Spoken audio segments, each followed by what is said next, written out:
Good evening, friends. My name is Timothy Nelson. I'm the Director of Music at Mount Vernon Place United Methodist, and it is Thursday evening. We've just finished our Monday, Thursday virtual Zoom service, for which we opened with a hymn called Draw Us in the Spirit's Tether.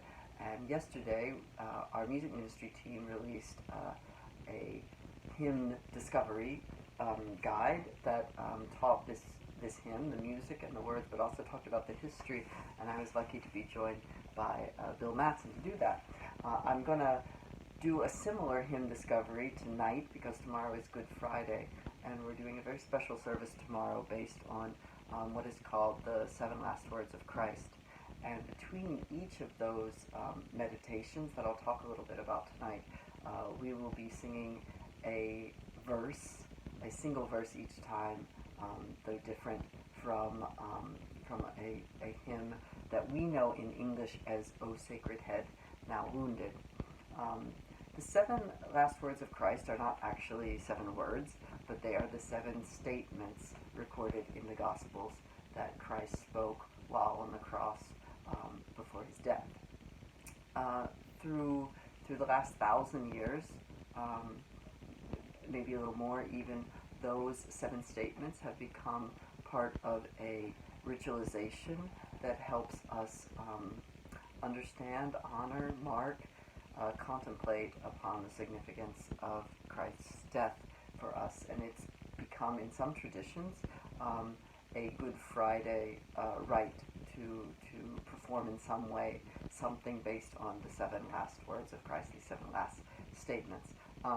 It's even become a musical form. There are large works based on the 7 last words of Christ. One of the most famous is by Haydn and is for singers and string quartet.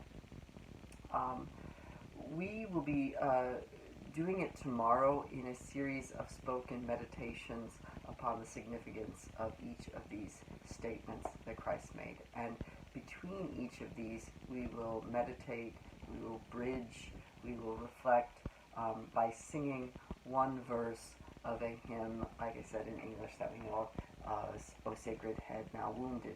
The text for this hymn, or the story of this hymn, goes back almost as long as the ritual of the 7 last words of Christ.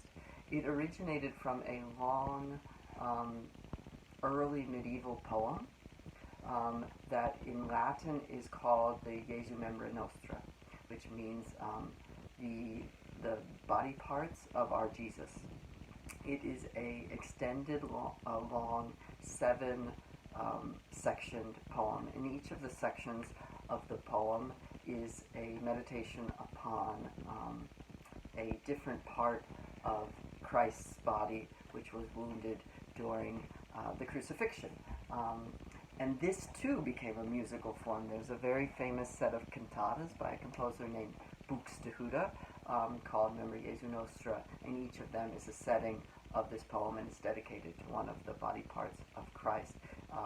The knees, the side, the hands, the eyes, and the last body part that's meditated upon is the head. And in the 12th century, an abbot, a monk named Bernard of Clairvaux, translated or wrote a poem that was based on the final verse. So it began with a meditation on the wounded head of Christ, and then wrote 6 other stanzas that were a meditation upon our own role, our own, how we fit into the story of crucifixion, how we fit into the purpose behind Christ's sacrifice. That poem is very famous and was translated finally into the German in a verse that begins with O Haupt voll Blut und Wunden, which means O head full of blood and wounds, which finally became translated into English as O Sacred Head, Now Wounded. The version that's in our United Methodist hymnal contains 3 verses. But there are actually 7 verses by Bernard of Clairvaux that are translated into English. And in the service that we'll celebrate tomorrow, we will sing 7 verses. They are not all the 7 verses by Bernard of Clairvaux, and I want to talk a little bit about that and why this hymn is so special, just because it is part of an organic, ever-changing process of evolution, and it binds us with a history and with a legion of saints that went before us and who will come after us. The tune, which I'm sure everyone knows, it's very famous, was actually not written until the 17th century. I'll play it now.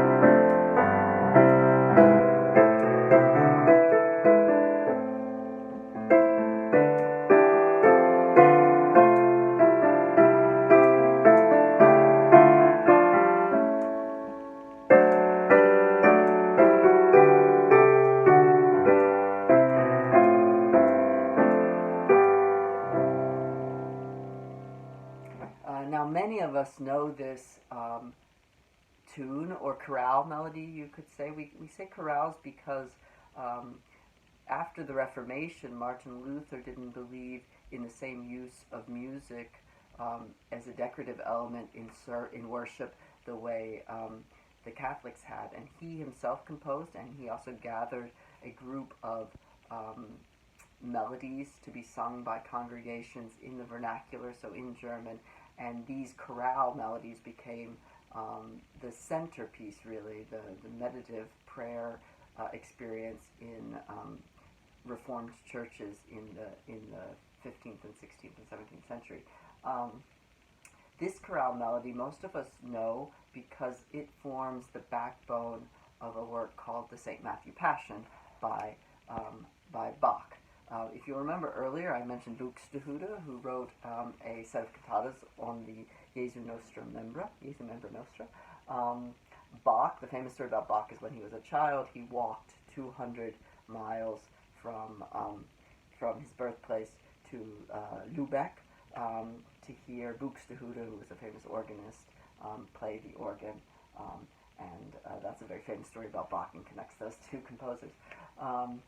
Bach's St. Matthew Passion is his most important work, and the Passions came out of the Middle Ages, and they were another Good Friday tradition of priests speaking or telling the story of the Passion. And when speaking the Gospel, they would elevate their voices, so they would sing the Gospels, and over 500 years, by the time we get to Bach, or 700 years, that tradition had developed into extended forms of singing the Passion story on Good Friday.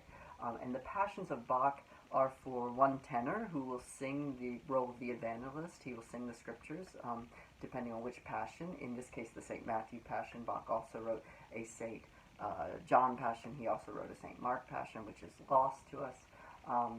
And soloists, soprano, tenor, bass, they will perform arias which are on poems by a contemporary of Bach, which are meditations upon the story of Christ's death.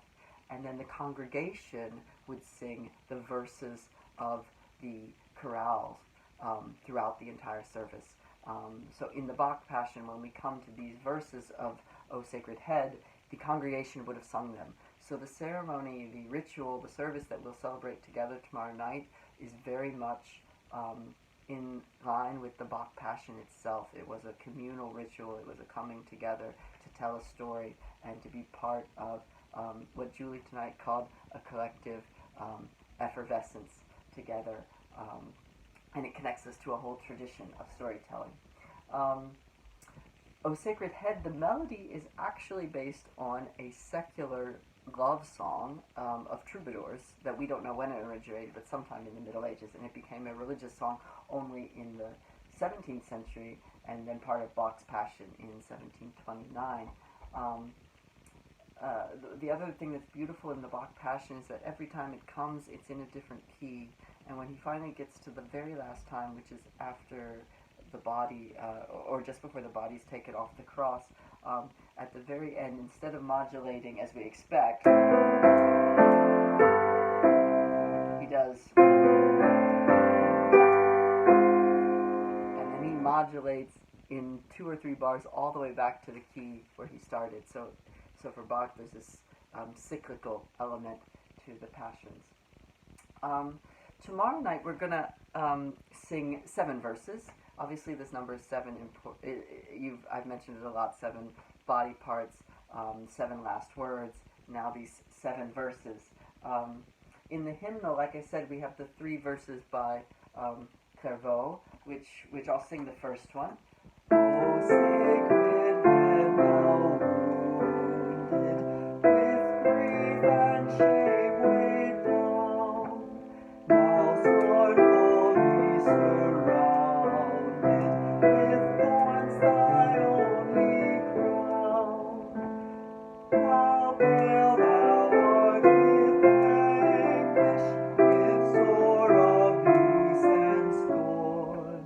How does that visage languish, which once was bright as morn? The poetry is quite beautiful and profound, and it's on that poetry that I want to spend just a little time tonight sharing with you. There's another version I found, and I'll share that now. This is from a green hymnal called Worship and Song, which is also part of the United Methodist tradition, which we don't have in our pews, but I have upstairs in the music office, and sometimes we sing songs from it. And there is a version in here with text by Dean McKentra, who I don't know, but it is called Lord, Is It I? And each verse is about seeing oneself in the crucifixion. I'll just sing the 4th verse for you. This has a refrain, so at the end, every verse has, Lord, is it I? Lord, is it I? Am I the one to blame? Is it for me that you must die? Is it for me that you came? Except for this last verse, which changes the refrain just slightly. Have I betrayed him, mocked or fled? Have I my Lord denied? The cross is raised, but in my stead is it Jesus crucified. Lord, is it I? Lord, is it I am the one to blame. It is for me you chose to die. It is for me you came. So that last verse is an answer to the question posed in the others. We aren't singing any of those tomorrow. We're singing mostly the translations of Bernard Clairvaux, except there was one verse that we didn't feel any of the existing verses really touched on the sentiment of that moment, which is the moment of Jesus seeing his mother and asking John the disciple to take care of his mother. And for that verse, I'm very happy to say that Lois Cescarini, who designed the service of tomorrow, wrote a new verse. I just want to read the verses one by one to you, so that you hear them. We won't sing them all tonight, but I want you to be able to hear them and think about them as we prepare to enter into a space of Good Friday. The first verse is the one you've heard. O sacred head now wounded, with grief and shame weighed down, now scornfully surrounded with thorns, thy only crown. O sacred head, what glory, what bliss till now was thine, yet though despised and gory, I joy to call thee mine. And the second verse will come in a meditation on the words, truly I say unto you, today thou shalt be with me in paradise, that Jesus spoke to the thief. And the verse we chose for that is also the second verse as printed in the UMH hymnal. What thou, my Lord, hast suffered was all for sinners' gain. Mine was the transgression, but thine the deadly pain. Lo, here I fall, my Saviour, 'tis I deserve thy place. Look on me with thy favour, vouchsafe me to thy grace. And for the third verse that we'll sing, it's connected to Christ saying, "Woman, behold thy son." And this is the verse that Lois composed, which I think is so beautiful. "Behold, thy dearest mother, beneath the cross stands now. As sister and as brother we fain would take her hand. Into our homes and hearts now we take each other's plea, and do for one another as we would do for thee." And for the first verse, the fourth reading, which is in reflection of Christ saying, my God, why hast thou forsaken me?" The verse is, I've missed my fourth page. I'm on to the fifth page. "What language shall I borrow to praise thee, heavenly friend, for this my dying sorrow, thy pity without end? Lord, make me not thine forever, nor let me faithless prove. O let me never, never abuse such dying love." And for the fifth verse we'll sing, "Forbid that I should leave thee, O Jesus, leave not me. By faith I would receive thee, thy blood can make me free. When strength and comfort languish, and I must hence depart, release me then from anguish, but thine own wounded heart." And the sixth one we'll sing is, "Be near me when I'm dying, O show thy cross to me, and for my succor flying, come, Lord, and set me free. These eyes, new faith receiving, from Jesus shall not move, for he who dies believing dies safely through thy love."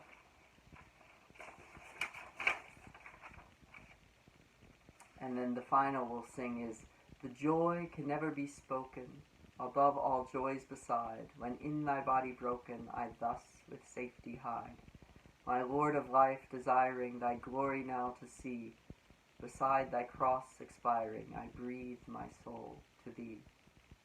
That final line, "I breathe my soul to thee," I find particularly powerful because it reminds me actually of the final image of the St. Matthew Passion, which is Christ's body being taken off the cross and being rocked by the entire chorus to sleep. The final chorus of the St. Matthew Passion is a Siciliano, which was a Sicilian lullaby.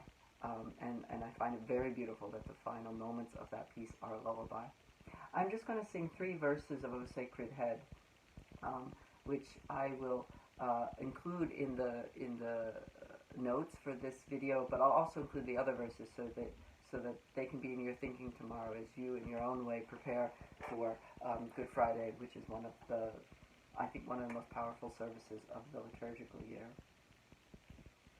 O sacred head, now wounded, with grief and shame weighed down, now scornfully surrounded, with thorns thy only crown. How pale thou art with anguish, with sore abuse and scorn.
moves me most about this service we'll do tomorrow is that it binds us with a tradition of celebrating with exactly this sort of service that's happened for 1,000 and more years. This poem, this hymn, these 7 last words meditated in this way connects us to the choir in Leipzig, to the abbot in the 12th century, and then the way we've changed and added to it, and Lois has written a new verse, it also connects us to a tradition of being part of our faith, of feeling empowered by faith and by prayer to make the service and make the music and to make the text ours in ways which are meaningful for our time. And as you know, this is a very particular time when we need that sort of comfort. Friends, I look forward to worshiping with you tomorrow night, and I'll be making another one of these for one of the hymns for Easter, which will come out on Saturday. And I very much look forward to joining you all in a celebration of resurrection on Easter Sunday. Good night.